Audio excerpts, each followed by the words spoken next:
ಇನ್ನು ಇಂಜೆಕ್ಷನ್ ಕೊಟ್ಟು ಪತಿಯಿಂದ ಪತ್ನಿಯನ್ನ ಕೊಲೆ ಮಾಡಿದ ಇದೇ ವಿಚಾರ ಸಂಬಂಧ ಕೊಲೆಯಾದ ಕೃತಿಕಾ ರೆಡ್ಡಿ ಅವರ ತಂದೆ ಮುನಿರೆಡ್ಡಿ ಅವರು ಹೇಳಿಕೆಯನ್ನು ಕೊಟ್ಟಿದ್ದಾರೆ. ಕೊಲೆಯಾದ ಕೃತಿಕಾ ರೆಡ್ಡಿ ಅವರ ತಂದೆ ಏನಂತಂದ್ರು ಮುನಿರೆಡ್ಡಿ ಅವರು, ನನ್ನ ಮಗಳಿಗೆ ಯಾವುದೇ ಕಾಯಿಲೆಯೂ ಇರಲಿಲ್ಲ, ಆದರೂ ಕೂಡ ಎಲ್ಲಾ ಟೆಸ್ಟ್ ಅನ್ನ ಮಾಡಿಸಿ ಸ್ಕ್ಯಾನಿಂಗ್ ಅನ್ನ ಮಾಡಿಸಿದ್ವಿ. ನಾವು ಸಣ್ಣ ಪುಟ್ಟ ಏನೋ ಕಾಯಿಲೆ ಇತ್ತು, ಅಂದ್ರೆ ಕಾಯಿಲೆ ಅಂತಂದ್ರೆ ನೋವುಗಳು, ಆಗಾಗ ಕಾಲು ತುಂಬಾ ನೋವಾಗ್ತಾ ಇದೆ ಅಂತ ಹೇಳ್ತಾ ಇತ್ತು. ಆಮೇಲೆ ಇನ್ಯಾವತ್ತೂ ನೋವು ಬರೋದಿಲ್ಲ ಅಂತ ಹೇಳಿದ್ದ ಅವನು, ಗಂಡ ಅನ್ನಿಸ್ಕೊಂಡಿದ್ದವನು. ಇದೇ ಲಾಸ್ಟು, ಇನ್ಯಾವತ್ತೂ ನೋವು ಬರಲ್ಲ ಅಂತಂದ. ಆಮೇಲೆ ಇದೇ ಲಾಸ್ಟು, ಯಾವತ್ತೂ ಕೂಡ ಮೆಸೇಜ್ ಮಾಡಿದ್ದಾನೆ, ಇದೇ ಲಾಸ್ಟು, ಇನ್ಯಾವತ್ತೂ ನೋವು ಬರಲ್ಲ ಅಂತ ಮೆಸೇಜ್ ಮಾಡಿದ್ದಾನೆ. ಕೊಲೆಗಾದ ಮೇಲೆ ತುಂಬಾ ನಾಟಕ ಮಾಡ್ದ ಅವನು, ಯಾವುದೇ ರೀತಿಯ ಪೋಸ್ಟ್ ಮಾರ್ಟಮ್ ಬೇಡ ಅಂತ ಕೂಡ ಹೇಳ್ತಾ ಇದ್ದ. ನಮ್ಗಾಗಲೇ ಡೌಟ್ ಬಂದಿತ್ತು ಅಂತಂದ್ರು ಮುನಿರೆಡ್ಡಿ ಅವರು. ಸದ್ಯ ತನಿಖೆಯಲ್ಲಿ ಕೊಲೆ ಅನ್ನೋದು ರಿಪೋರ್ಟ್ ಬಂದಿದೆ. ಪೋಸ್ಟ್ ಮಾರ್ಟಮ್ನಲ್ಲಿ ಇದು ಇಂಜೆಕ್ಷನ್ ಕೊಟ್ಟ ಪರಿಣಾಮದಿಂದಾಗಿ, ಅನಸ್ತೇಶಿಯಾದ ಪರಿಣಾಮದಿಂದಾಗಿ ಸ್ಲೋ ಪಾಯ್ಸನ್ ಆಗಿದೆ, ಸತ್ತಿದ್ದಾಳೆ ಕೃತಿಕಾ ರೆಡ್ಡಿ ಅನ್ನೋದು ಗೊತ್ತಾಗಿದೆ. ಜೊತೆಗೆ ಇದನ್ನ ಟ್ರೀಟ್ಮೆಂಟ್ ಕೊಡ್ತಾ ಇದ್ದಿದ್ದು ಮಹೇಂದ್ರ ರೆಡ್ಡಿ ಅನ್ನೋದು ಕೂಡ ಇದೆ. ಹಾಗಾಗಿ ಈ ರಿಯಾಕ್ಷನ್ ಇದಾಗಿತ್ತು ಕೃತಿಕಾ ಅವರ ತಂದೆದು.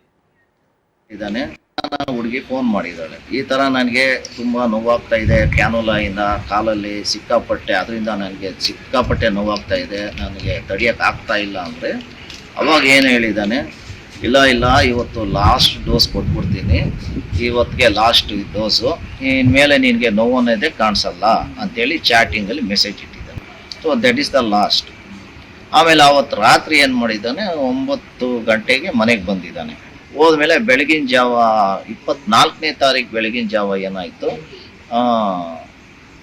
7:30 ಸಮಯದಲ್ಲಿ ಮೇಲಿಂದ ಕೂಗ್ಕೊಂಡ ನಮ್ಮ ಮಿಸ್ಸಸ್ನ, ಅಮ್ಮ ಮಗು ಎದ್ದೇಳ್ತಾ ಇಲ್ಲ ಓಡ್ ಬನ್ನಿ ಅಂತ. ನಮ್ಮ ಮಿಸ್ಸಸ್ ಮೇಲೋಗಿ ನೋಡ್ತಾಳೆ, ಅಷ್ಟರಲ್ಲಿ ಬಾಡಿ ಎಲ್ಲ ಕೋಲ್ಡ್ ಆಗೋಗಿತ್ತು, ಅಷ್ಟರಲ್ಲಿ ಏನೋ ಕಾನ್ಷಿಯಸ್ನೆಸ್ ಏನೂ ಇರಲೇ ಇಲ್ಲ. ಆಮೇಲೆ ನಾನು ಕೂಗ್ಕೊಂಡ್ಲು, ನಾನು ಆಮೇಲೆ ತದನಂತರ ಹೋಗಿ ನೋಡಿದಾಗ ಫುಲ್ಲು ಕೋಲ್ಡ್ ಆಗೋಗಿತ್ತು ಬಾಡಿ, ಏನೂ ಇರಲಿಲ್ಲ ಸ್ಪರ್ಶ. ಸರಿ ಮಾಮ ಬೇಗ ನಾವು ಹಾಸ್ಪಿಟ್ಲ್ ತಗೊಂಡು ಹೋಗ್ಬೇಕು, ಇದನ್ನ ಅರ್ಜೆಂಟಾಗಿ ಹಾಸ್ಪಿಟ್ಲ್. ಮಧ್ಯಾಹ್ನ ಹುಡುಗಿ ಫೋನ್ ಮಾಡಿದ್ದಾಳೆ, ಈ ಥರ ನನಗೆ ತುಂಬ ನೋವಾಗ್ತಾ ಇದೆ, ಕ್ಯಾನುಲಾಯಿಂದ ಕಾಲಲ್ಲಿ. ಡೀಟೇಲ್ಸ್ ಕೊಡ್ತಾರೆ ಇದ್ರ ಬಗ್ಗೆ ನಮ್ಮ ಪ್ರತಿನಿಧಿ ವೆಂಕಟೇಶ್ ಲೈವ್ನಲ್ಲಿ. ವೆಂಕಟೇಶ್, ಈಗ ಪ್ರೇಯಸಿಗಾಗಿ ಪತ್ನಿಯನ್ನೇ ಕೊಂದ ಅನ್ನೋ ಒಂದು ಆ್ಯಂಗಲ್ಲು, ಜೊತೆಗೆ ಇನ್ನುಳಿದ 3 ಆ್ಯಂಗಲ್ನಲ್ಲಿ ಪೊಲೀಸರು ತನಿಖೆ ಮಾಡ್ತಾ ಇದ್ದಾರೆ. ಮತ್ತೊಂದು ಕಡೆ ಕೃತಿಕಾ ರೆಡ್ಡಿ ಅವರ ತಂದೆ ಮಾತನಾಡಿದ್ದನ್ನು ನಾವು ಗಮನಿಸಿದ್ವಿ. ಸೊ ಅಲ್ಲಿಗೆ ಈತ ಕೊಲೆ ಮಾಡಿರೋದಂತೂ ಸ್ಪಷ್ಟ. ಈಗ ಸ್ವಇಚ್ಛಾ ಹೇಳಿಕೆಯಲ್ಲಿ ಅಥವಾ ಪೊಲೀಸರ ಮುಂದೆ ತಪ್ಪೊಪ್ಪಿಕೊಂಡ, ಏನಾದರೂ ಬೇರೆ ರೀತಿಯ ವಿಚಾರಗಳನ್ನು ರಿವೀಲ್ ಮಾಡಿದಾನ ಅಂತ?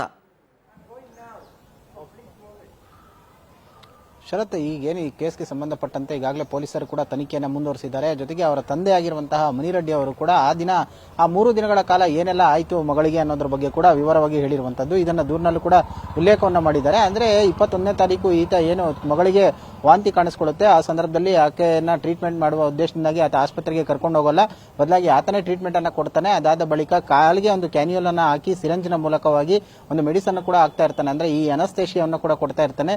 ಸೊ 2 ದಿನಗಳ ಕಾಲ ಆಕೆ ಏನು ಆಸ್ಪತ್ರೆಗೆ ಹೋಗ್ತಾ ಇದ್ಲು, ಕ್ಲಿನಿಕ್ ಏನು ಓಪನ್ ಆಗಿತ್ತು, ಅದ್ರಲ್ಲಿ ಹೋಗ್ತಾ ಇದ್ಲು, ಕೆಲಸ ಮಾಡ್ತಾ ಇದ್ಲು, ರಾತ್ರಿ ಬಂದು ಮನೆಯಲ್ಲೇ ಇರ್ತಾ ಇದ್ದ. ಈತ ಬೆಳಗ್ಗೆ ಹೋಗಿ ರಾತ್ರಿ ವಾಪಸ್ ಬಂದಂತ ಸಂದರ್ಭದಲ್ಲಿ ಆಕೆ ಆರಾಮಾಗಿದ್ರು ಕೂಡ ಈತ ಅನಸ್ತೇಶಿಯಾವನ್ನು ಕೂಡ ಕೊಟ್ಟಿದ್ದಾನೆ ಅಂತ ಹೇಳಿ, ಅದಾದ ಬಳಿಕ ಮರುದಿನ ರಾತ್ರಿ ಆಕೆ ಕೃತಿಕಾ ಏನು ಮನೆಗೆ ಬೆಡ್ರೂಮ್ಗೆ ಹೋಗಿ ಮನ್ಕೊಂಡಿದ್ದಾರೆ ಆರಾಮಾಗಿ. ಆದರೆ ಬೆಳಿಗ್ಗೆ ಹೋಗಿ ಅವರ ಪೇರೆಂಟ್ಸ್ ಮಾತಾಡಿಸಿದಂತ ಸಂದರ್ಭದಲ್ಲಿ ಆಕೆ ಎದ್ದಿರೋದಿಲ್ಲ, ಎಚ್ಚರಿಕೆ ಆಗಿರಲ್ಲ. ಆಗ ತಕ್ಷಣ ಕಿರ್ಚ್ಕೊಂಡಂತ ವೇಳೆಯಲ್ಲಿ ಹೋಗಿ ನೋಡ್ತಾರೆ, ಆಗ ಬಾಡಿ ಎಲ್ಲ ಫುಲ್ ಕೋಲ್ಡ್ ಆಗಿರುತ್ತೆ, ಅಂದ್ರೆ ಮೃತಪಟ್ಟಿರುವಂತದ್ದು ಅಂತ ಹೇಳಿ.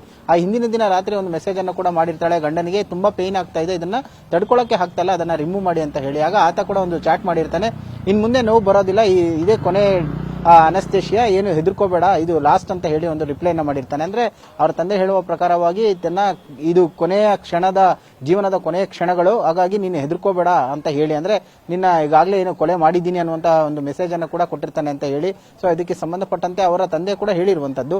ಸೊ ಈ ಘಟನೆಗೆ ಸಂಬಂಧಪಟ್ಟ ಹಾಗೆ ಎಲ್ಲವನ್ನು ಕೂಡ ವಿವರವಾಗಿ, ಅಂದ್ರೆ 3 ದಿನಗಳ ಕಾಲ ಆತ ಹೇಗೆಲ್ಲ ನಡ್ಕೊಂಡ, ಏನೆಲ್ಲ ಮಾಡ್ದ ಅನ್ನೋದ್ರ ಬಗ್ಗೆ ಹೇಳಿದ್ದಾರೆ. ಇನ್ನು ಪ್ರಾಣ ಹೋದಂತ ಸಂದರ್ಭದಲ್ಲಿ ಆತನಿಗೆ ವಿಚಾರ ತಿಳಿಸಿದಾಗ ಬಂದು ಆತ ನಾಟಕವನ್ನ ಮಾಡಿದ್ದ. ಅಲ್ಲದೆ ತನ್ನ ಹೆಂಡತಿಯ ದೇಹವನ್ನ ಕಟ್ ಮಾಡಬೇಡಿ, ಅಂದ್ರೆ ಪೋಸ್ಟ್ ಮಾರ್ಟಮ್ ಮಾಡಬೇಡಿ, ಆಕೆಯನ್ನ ಬಹಳ ಪ್ರೀತಿಯಿಂದ ನೋಡ್ಕೊಂಡಿದ್ದೀನಿ, ಆ ಒಂದು ಸ್ಥಿತಿಯಲ್ಲಿ ನನಗೆ ನೋಡೋದಕ್ಕಾಗಲ್ಲ, ಯಾಕಂದ್ರೆ ವಿಕ್ಟೋರಿಯಾ ಆಸ್ಪತ್ರೆಯಲ್ಲಿ ಕೆಲವೊಂದು ಮರಣೋತ್ತರ ಪರೀಕ್ಷೆಗಳಾಗುವಂತ ಸಂದರ್ಭದಲ್ಲಿ ಕೂಡ ನೋಡಿದ್ದೇನೆ ಯಾವ ರೀತಿಯಾಗಿ ಮಾಡ್ತಾರೆ ಅಂತ ಹೇಳಿ, ಹಾಗಾಗಿ ಇದನ್ನ ಮಾಡಬೇಡಿ ಅಂತ ಹೇಳಿ ನಾಟಕವನ್ನು ಮಾಡ್ತಾನೆ. ಆಗ ನನ್ನ ದೊಡ್ಡ ಮಗಳಿಗೆ ಏನೋ ಒಂದು ಲಿಖಿತ ರೆಡ್ಡಿ ಏನಿದ್ದಾರೆ ಮತ್ತು ಅವರು ಆ ಗಂಡ ಕೂಡ ಹೇಳ್ತಾರೆ, ಅಂದ್ರೆ ಎಲ್ಲೋ ಒಂದು ಕಡೆ ಇದು ಅನುಮಾನವನ್ನ ವ್ಯಕ್ತಪಡಿಸ್ತಾರೆ. ಅವತ್ತೇ ಒಂದು ವೈದ್ಯರಿಗೂ ಕೂಡ ಸೂಚನೆಯನ್ನು ಕೊಡ್ತಾರೆ, ಯಾಕಂದ್ರೆ ಇವರು ಡಾಕ್ಟರ್ ಆಗಿರೋದ್ರಿಂದಾಗಿ ಇದು ಪೋಸ್ಟ್ ಮಾರ್ಟಮ್ ಆದ್ರೇನೆ ಇದರ ಅಸಲಿ ಸತ್ಯ ಏನಂತ ಹೇಳಿ ಗೊತ್ತಾಗೋದು ಅಂತ ಹೇಳಿ. ಸೊ ವೈದ್ಯರ ಒಂದು ಪೊಲೀಸರ ಸೂಚನೆ ಮೇರೆಗೆ ಮತ್ತು ವೈದ್ಯರ ಇವರ ಒಂದು ಕುಟುಂಬಸ್ಥರ ಮನವಿಯನ್ನು ಮಾಡಿಕೊಳ್ಳುವ ಉದ್ದೇಶದಿಂದಾಗಿ ಒಂದು ಪೋಸ್ಟ್ ಮಾರ್ಟಮ್ ರಿಪೋರ್ಟ್ ಮಾಡ್ತಾರೆ. ಸೊ ಪೋಸ್ಟ್ ಮಾರ್ಟಮ್ ಆದ ನಂತರ ಒಂದು ರಿಪೋರ್ಟ್ ನಲ್ಲಿ ಈತ ಕೊಲೆ ಮಾಡಿರೋದು ಗೊತ್ತಾಗಿದೆ. ಸದ್ಯ ಈ ಎಲ್ಲಾ ಬೆಳವಣಿಗೆಗಳ ನಡುವೆ ಕೂಡ ಈಗ ಆತನನ್ನ ವಶಕ್ಕೆ ಪಡೆದು ವಿಚಾರಣೆ ಮಾಡ್ತಾ ಇದ್ದಾರೆ. ಪ್ರಮುಖವಾಗಿ ಇಲ್ಲಿ ಹಣಕಾಸಿನ ವಿಚಾರಕ್ಕೆ ಕೊಲೆ ಮಾಡದ್ನ ಅಥವಾ ಆತನಿಗೆ ಈ ಬೇರೆ ಯುವತಿಯರ ಜೊತೆ ಇರುವಂತಹ ಸಂಬಂಧಗಳೇನಾದ್ರೂ ಹೆಂಡತಿಗೆ ಗೊತ್ತಾಗಿತ್ತಾ, ಯಾಕೆ ಅನ್ನೋದ್ರ ಬಗ್ಗೆ ಕೂಡ ಪೊಲೀಸರ ಮುಂದೆ ಹೇಳಬೇಕಾಗಿರೋದು. ಸದ್ಯ ಪೊಲೀಸರಿಗೆ ಆತನನ್ನ ಕಸ್ಟಡಿಗೆ ಪಡೆದು ವಿಚಾರಣೆ ಮಾಡುವಂತ ಕೆಲಸವನ್ನು ಕೂಡ ಮುಂದುವರಿಸಿರುವಂತದ್ದು. Sharath. Okay, thank you Venkatesh ಡೀಟೇಲ್ಸ್ಗಾಗಿ.